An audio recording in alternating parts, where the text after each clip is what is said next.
Hey guys, welcome back to Black Sheep Meadow. I'm Brent. And I'm Amber. And this week we're here to talk about our first chicken tractor, or hoop coop, whatever you may want to call it. So we have our first round of jumbo Cornish cross chickens coming in here in just another few weeks.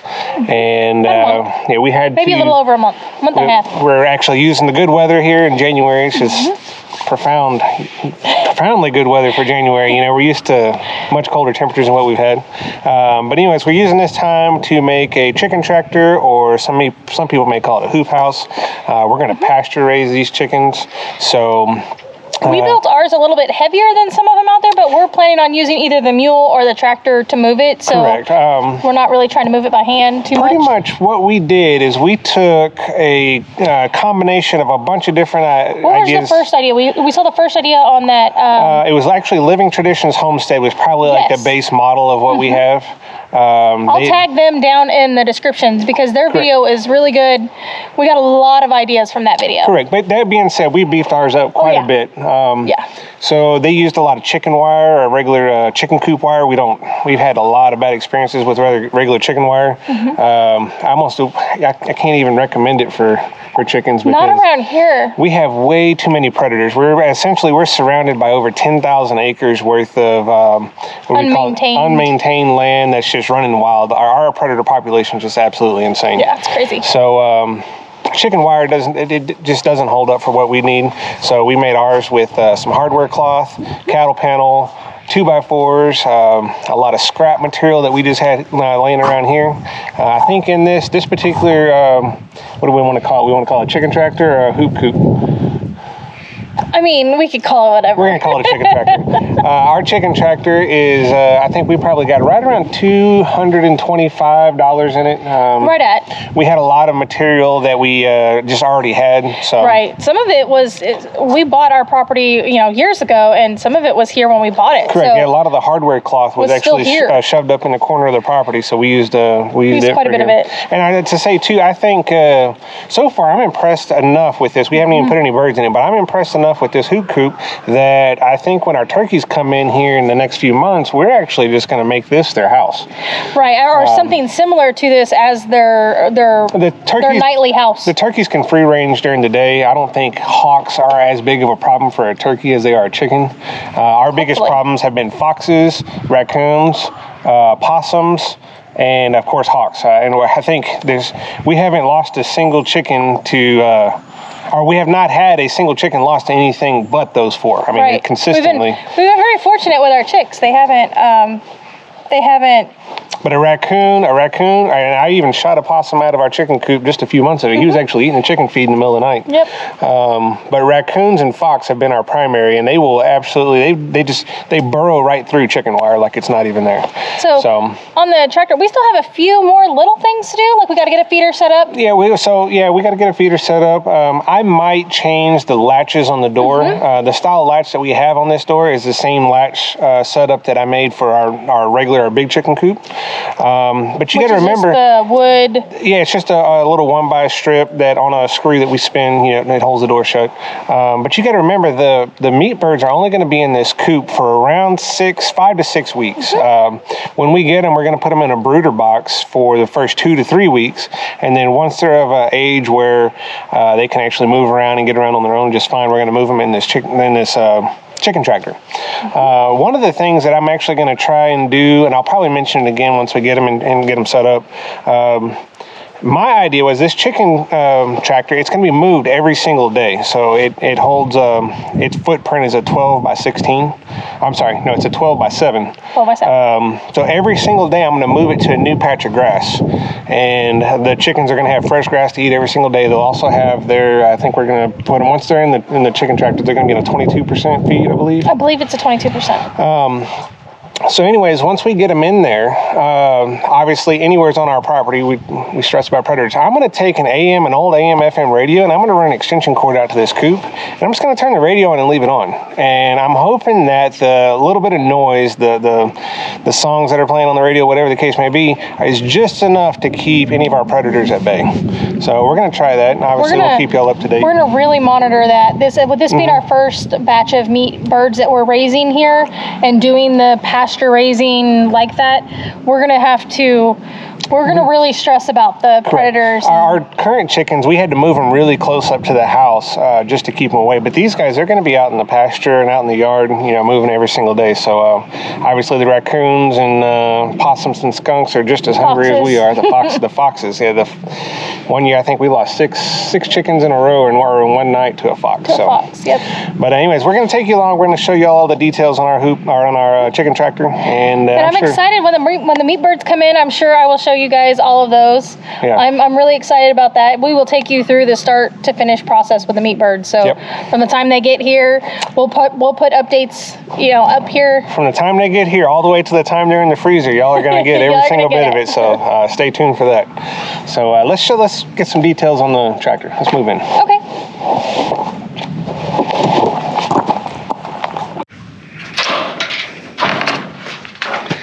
All right, so the basic footprint of the chicken tractor is 7 foot by 12 foot long. We purchased 3 16-foot long by 50-inch tall cattle panels.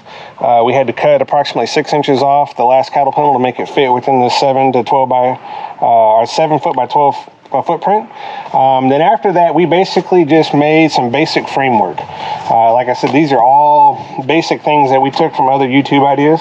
One of the things that I did on the door, because I knew we were going to be moving this around unlevel land, the cattle panel has a natural tendency to move and sway and move to the ground contour.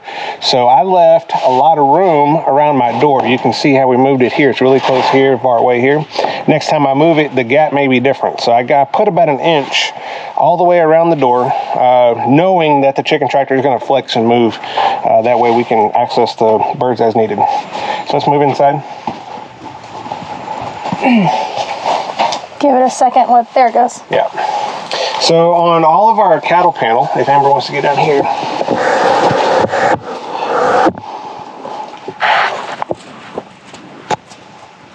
all of our cattle panel, we attached it to the 2x4 frame with what they call hardware tape. So everything is actually screwed down to the cattle panel. We have them on the vertical and the horizontal pieces of metal of the cattle panel to hold everything in place. On the outside, we put a hardware cloth. This is 1/2 inch hardware cloth.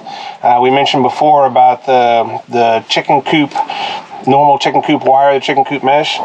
It's not sufficient for holding out any of your predators. The hardware cloth is much more durable. I'm hoping that this is actually going to keep our chickens safe whenever it comes to predators wanting them more than we do. So let's move on back outside. Oh, real quick while we're in here, because I think the lighting is better in here. You'll notice that the tarp on the outside, the tarp on the outside is folded up. We did that. We're worried about the sun. In this part of the world, we get hot. It gets hot. So we're worried about the sun being on the chickens. So we made the sides where we can raise them up. And we have that hardware cloth up, you know, this high. And that hardware cloth, or the tarp, can be raised up to allow for more airflow. But we're keeping the direct sun off of them. So another thing, too, to mention is in the early spring or late fall chickens that are going to be in here, they can handle cold temperatures really well, but they can't get wet and cold. So if we're going to have any bad storms, like say if a cold front's blowing through and bringing any moisture or precipitation with it, we can lower the sides to where they stay dry in here. And we can, because it's movable, we can kind of, you know, move it the direction that the wind and that is coming and keep the sides down so that, you know, we might be able to thin some of that off of them and keep them drier, move them to higher ground. But that's a really nice feature that we can raise up the sides. So the hardware cloth doesn't go all the way up the side. It goes, like I said, it's going to about here. 36 inches. 36 inches, and we can raise the tarp up that high and then get plenty of airflow through here. But let's step outside.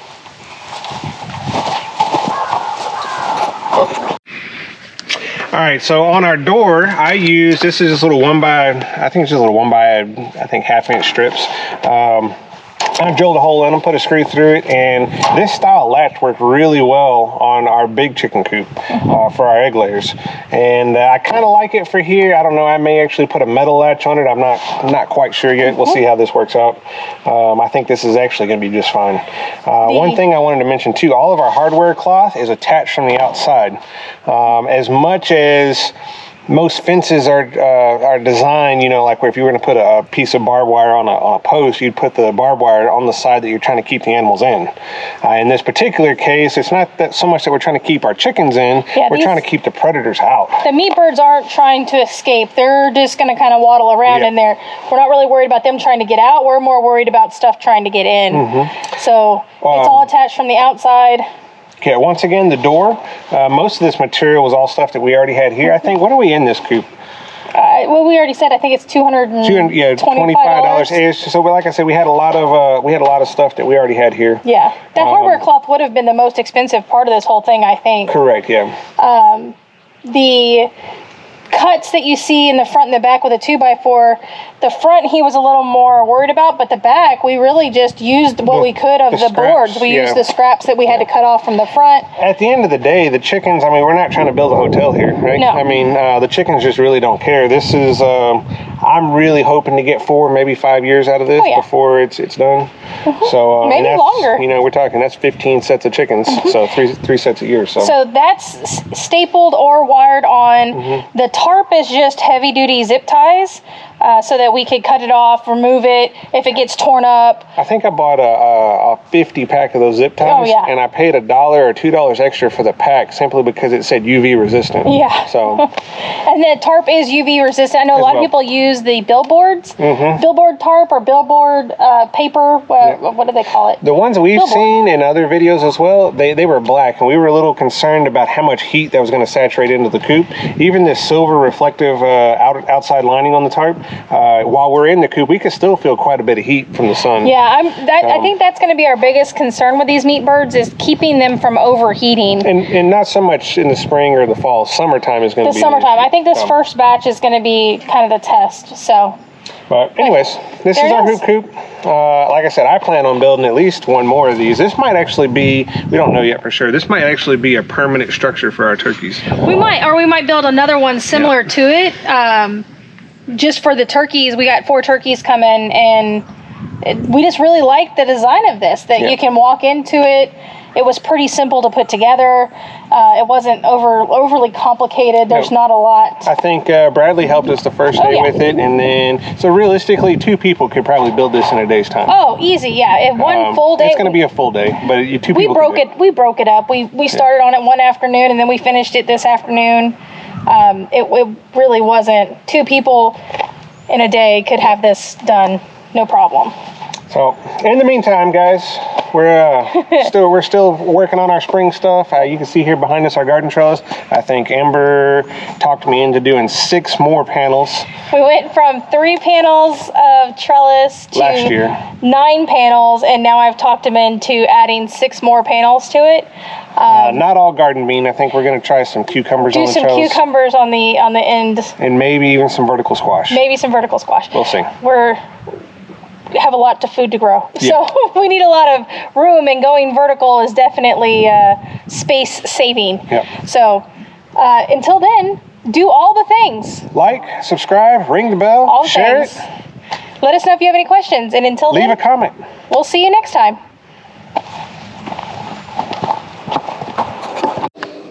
Hey guys, one more little tidbit right quick. We're at the bottom side, or the side of our chicken tractor, and I wanted to mention that whenever we installed the hardware cloth, I intentionally left the edges of the hardware cloth very rustic, or I don't know what you'd call it, tangled, all the little rough edges, the sharp wires pointing out, and intentionally for any predators.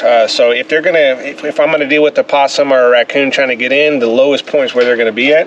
So all these rough, spiky, pointy wires is gonna be a deterrent for them. So I wanted to mention that as well. We were gonna clean it up, and I said, nope, that's way too much cutting, plus it's gonna be a deterrent for our predators. So there it is.